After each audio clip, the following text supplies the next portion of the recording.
Namaskar.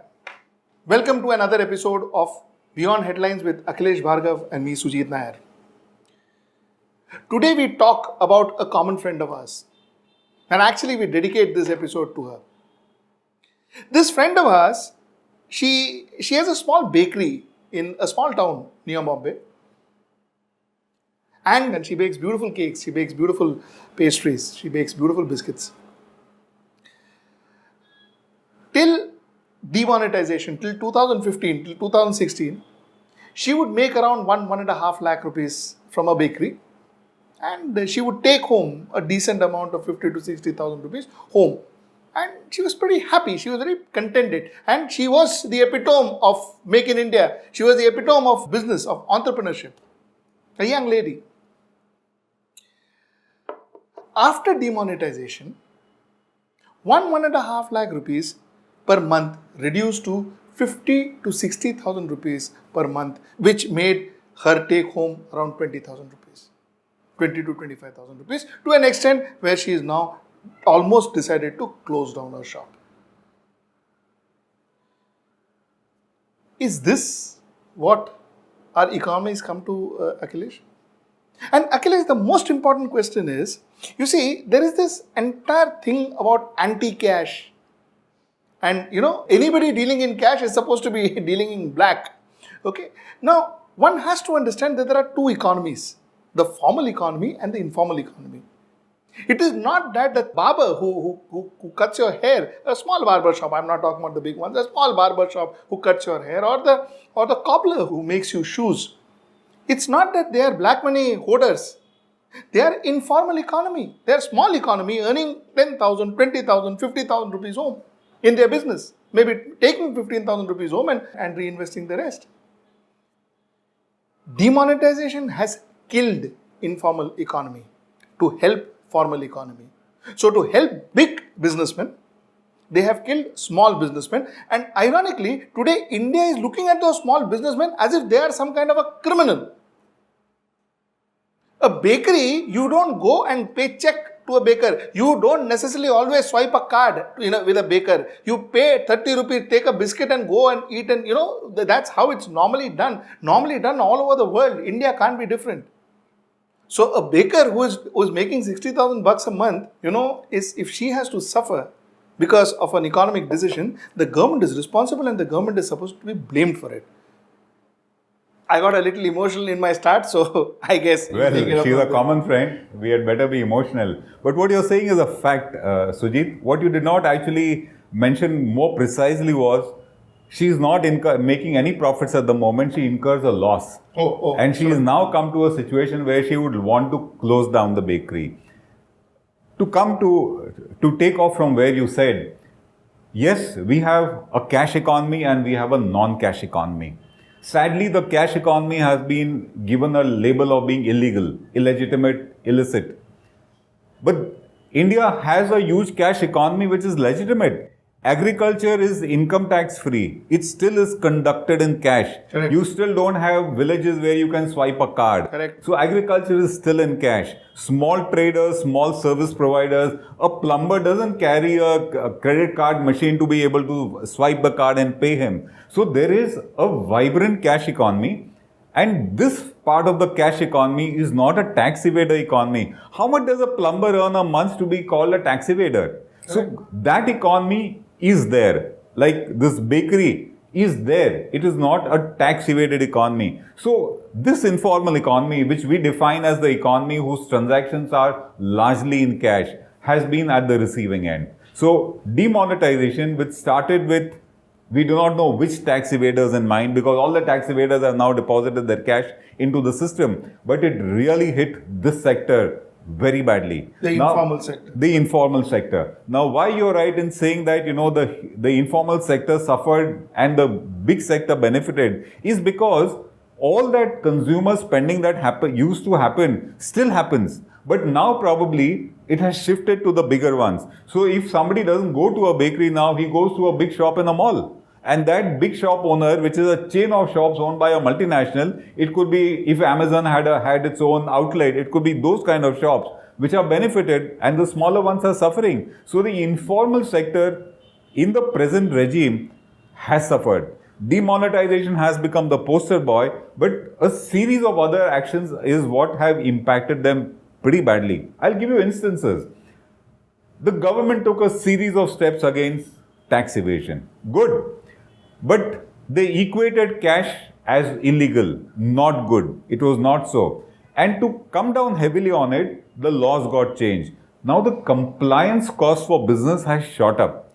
So just to file an ordinary GST return, it's a complicated return. An ordinary entrepreneur with a turnover of maybe just 50 lakhs, who doesn't make enough money to be able to afford a professional to do it for him, how does he file it? So the compliance costs have shot up. They are very anti-informal sector. They are anti-small sector. With compliance costs shooting up, it is very likely that the small entrepreneur committed a violation in filing the return on time. As soon as you commit that default, there are heavy penalties which are levied. So while the poor chap could not even afford the services of a professional to comply with the law, his intention was not to comply. His intention was to comply. But now he is also foisted with a huge amount of penalty. It is again anti-business. It is again anti-small business. So the entire movement has been happening against the informal sector. And ironically, Akhilesh, a baker suffered. But has the corruption gone down? It can never go down. The corruption is obviously not in... Because it is a formal sector. Correct. Currently, corruption is formal sector. Now, the point that I'm trying to make is, corruption is in cash. Obviously, nobody does Paytm and nobody gives check and, nobody does swipe the cards and all that. Corruption is in cash. The corruption sector, if I may call it that way, is still the way it is. It is thriving. There is no change in corruption. So therefore, people who have got money is still having cash, still holding cash, still giving cash, still receiving cash. The person who gives corruption has enough cash to give it, and the person who takes black corrupt money has enough resources where he will take the money, convert it in and says or spend it. So that remains. Who suffers? The informal sector. A baker suffers. A cobbler suffers. A small trader suffers. Absolutely. So finally, who benefited? The rich. Unchanged. Nothing happened. The poor became more poorer.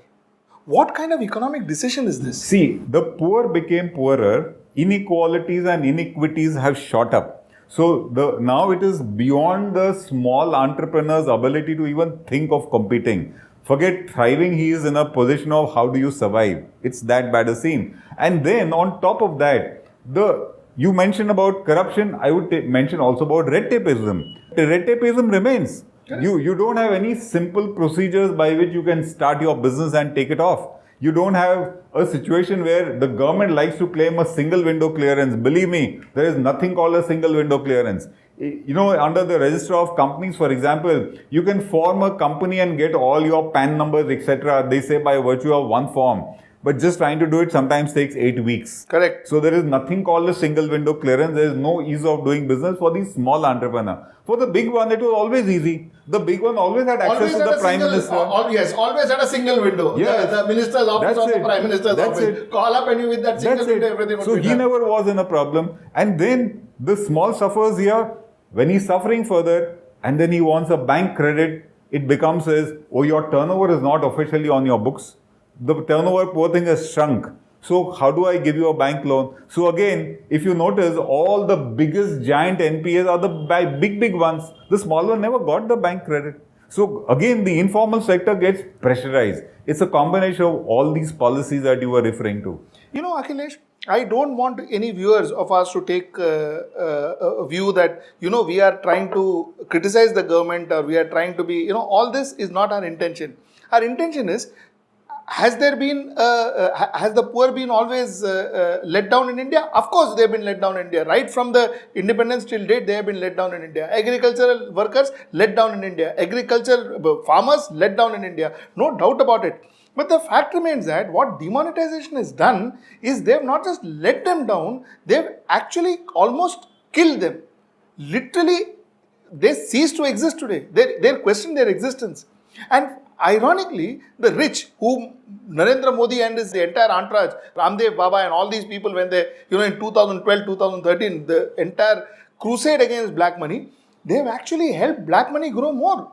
Because these guys are getting more money. I'm taking off from where you said. We are not trying to pitch it as, criticizing the government, but I'm certainly first pitching it as the anguish of the informal crushed economy. Correct. Who's going to hear those anguish? And in a country like India, Sujit, the informal sector is a fearless sector. In the sense, you have educated people, you have, those educated unemployed, and you have the uneducated unemployed. They get no jobs. And they, instead of taking to crime or begging, they set up their own ventures, however small it may be. It is the most dynamic part of the Indian society. And that is being crushed because it is the big who are being fostered. Correct. And the small are being victimized. Correct. And rightfully so. Before the show, what we were discussing, Akhilesh, which I want to reiterate and I want to make it part of the show. Things like GST. Who has it affected more? Informal sector. Those guys have to go through all those compliance, and with their limited resource, with their limited money, they have to go around. And a little violation and heavy penalties imposed. Absolutely correct. So here they are. Okay, the big guys gets away the way they get away and so on and so forth. Okay, you have the heavy penalties, which finally these people have to bear. Which they are not able to bear, but they have to cope up with somehow. Correct. Third thing is the sheer fact that, all these NPAs, all these banking frauds, finally has killed whom? It is not kill the rich people. It is still killing the poor is because the person who has taken loan for an aeroplane, bought the aeroplane, sold it somewhere else, took the money and went to London. He is enjoying themselves. The poor guy who goes to the shop to go to the bank to buy a cycle so that he can deliver goods and make some money out of it, he is the one who is denied loan for the cycle. Apart from that, you mentioned about the man running the airline running away. He has left a litany of small suppliers who have not been paid. Correct. They could be, suppliers of those small pens that were given to Kingfisher passengers. They have not been paid. I know that for sure. Correct. I remember in one press conference, we had this debate on economy and how it should be an inclusive economy and how they are hoping to get all heads of all sectors to come and discuss future of economy and all that. Very ironically, they want gem and jewelry representative to come and talk to them, banking sectors to talk to them, heavy industries to talk to them, so on. But they don't want a common man to talk to them. Because I don't think they even when they design economy to suit the common man. They suit the heavy industries, they suit the gem and jewelers, they suit the banking sectors. They don't make an economy that suits a common man because the common man doesn't have representation.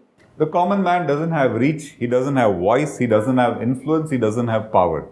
The big one has all of it. And the big one has the glamour for the big mantri to be wanting to know the big one. So the big one, of course, prospers.